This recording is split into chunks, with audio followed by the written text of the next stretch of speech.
¿Qué tal, amigos? ¿Cómo se encuentran? Hoy les voy a mostrar una entrevista que le hizo Álvaro Delgado en su mañanera de Xóchitl Gálvez. Y es que Álvaro Delgado, como todo buen periodista, se le coló a su mañanera o tardeada, lo que sea.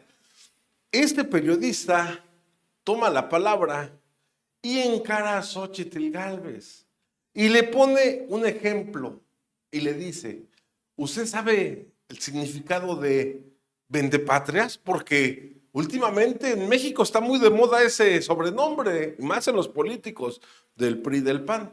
Bueno, Álvaro Delgado le da el ejemplo. Vendepatrias es aquel que va y corre a un país extranjero y pide la intervención en suelo mexicano, nacional, y pide que haga un intervencionismo, que intervengan en las elecciones, cuando eso es asunto de los mexicanos.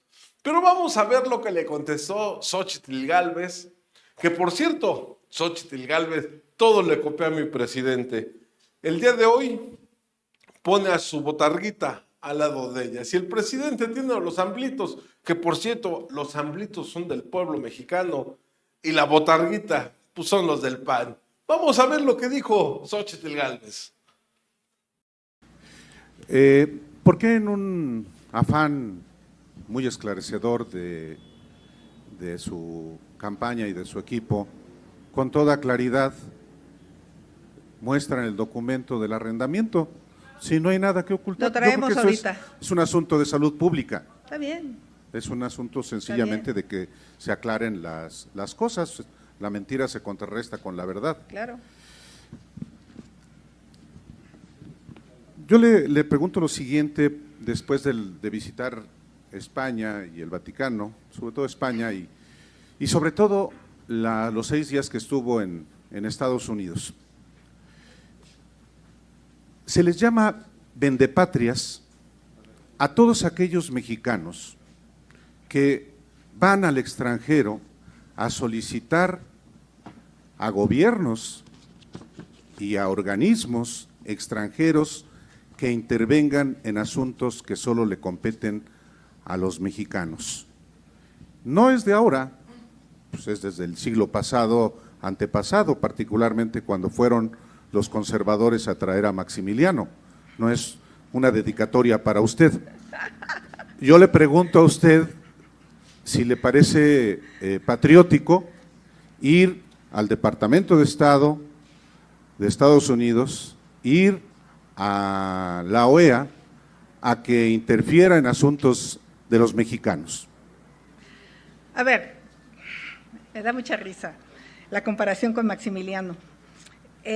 La verdad de las cosas es que yo tengo 2 brújulas: mis valores y la realidad. Y mis valores es relacionarme con gobiernos democráticos.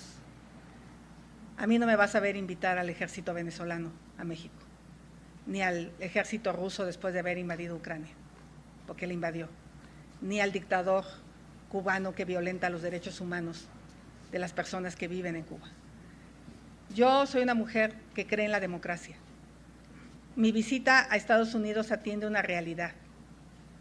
La semana pasada superamos las exportaciones a Estados Unidos. Estados Unidos es el principal socio comercial de México. Esa es la realidad, Álvaro. Dependemos económicamente de nuestras exportaciones. Los empleos de México dependen de que le vaya bien a Estados Unidos y nos compre mercancías. ¿Tú te imaginabas, cuando esos que hablaban de vendepatrias en 1994, que el Tratado de Libre Comercio nos iba a llevar a que el 99% de los televisores que se consumen en Estados Unidos sean fabricados en México? La verdad es que nadie se lo imaginaba. Y había mucha gente de la izquierda que no quería el Tratado de Libre Comercio porque decían que era apoyar el neoliberalismo. Y yo por eso les hice una broma a Morena, cuando Morena en conjunto ratificó el tratado, el TEMEC, y les dije: welcome to neoliberalismo. En mi inglés fallido, pero ahí lo manejo. Bienvenidos al neoliberalismo. Pues no hay nada más neoliberal que un tratado de libre comercio, pero eso es bueno para México. Eso le ayuda a México, eso beneficia la relación comercial entre México y Estados Unidos. Mi visita a Estados Unidos tuvo varios sentidos. Uno, hablar con los think tanks que tienen que ver con los temas económicos, con las inversiones, con la certeza jurídica. ¿Qué les preocupa de México? Y aprovecho para decírselos. Les preocupa la falta de seguridad, enormemente. Les preocupa el que no haya suficiente energía, pero sobre todo que no haya energía limpia.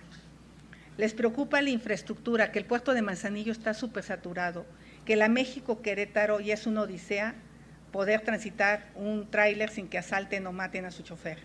Les preocupa el problema de infraestructura, les preocupa la falta de capital humano. Y me hablaron estrictamente de carreras como la ingeniería, mecánica eléctrica, como las ingenierías químicas y la programación. Obviamente quieren venir a invertir a México, pero no hay todas las condiciones y obviamente les preocupa el Estado de Derecho. Les preocupa que la ley no sea la ley, porque ellos manejan fondos de pensionados. Son los retiros de los pensionados canadienses, de los pensionados europeos que vienen a invertir y tienen que garantizar que le van a pagar sus pensiones a las personas que están manejando sus recursos. No es dinero de Trump, ¿no? Es dinero de pensiones o de otros fondos. Entonces, en ese sentido, pude tener un diálogo inteligente, un diálogo cogente. Por cierto, estuvo por ahí el secretario de Finanzas ¿de quién es? El secretario, el jefe de Clinton, ¿no? Bueno, había personajes muy relevantes en esas reuniones, ahorita les va a explicar un poco Ildefonso más a detalle, y fue un diálogo interesante. Y a la OEA, ayer estuve con Guadalupe Tadei y me aseguró que sí iba a haber un plan de observación electoral, que se ha hecho toda la vida, y yo no mentí cuando dije que faltaba algún trámite. Creo que hoy mismo siguen ahí algunos dimes y diretes con alguna observación electoral, pero Guadalupe Tadei se comprometió conmigo ayer, que van a seguir toda la observación electoral que tradicionalmente México ha tenido internacional. Eso no es ser vendepatrias, eso no significa que le preocupa a Morena que vengan a observar el proceso electoral si todo está en regla, si los servidores de la nación andan comprando votos todos los días, y eso lo sabes, que todos los días van a las casas a pedirle a la gente que apoyen a su partido o les quitan los programas sociales. Eso lo hacía el partido de antes. Eso que se quejaron, lo aprendieron muy bien. Yo es lo que quiero, que haya una elección limpia, democrática, derecha. Pero pues yo eso de vendepatrias no. ¿Sabes quién sí hizo algo indebido? El presidente aceptó ser tercer país seguro sin nada a cambio, sin ningún tipo de negociación, sin plantear la posibilidad de que los mexicanos que están allá tengan la residencia. No peleó por ellos, no peleó por 11 millones de mexicanos que viven en Estados Unidos de manera indocumentada, no peleó recursos para los migrantes que están de paso por México, de los cuales 40 murieron en una estación migratoria.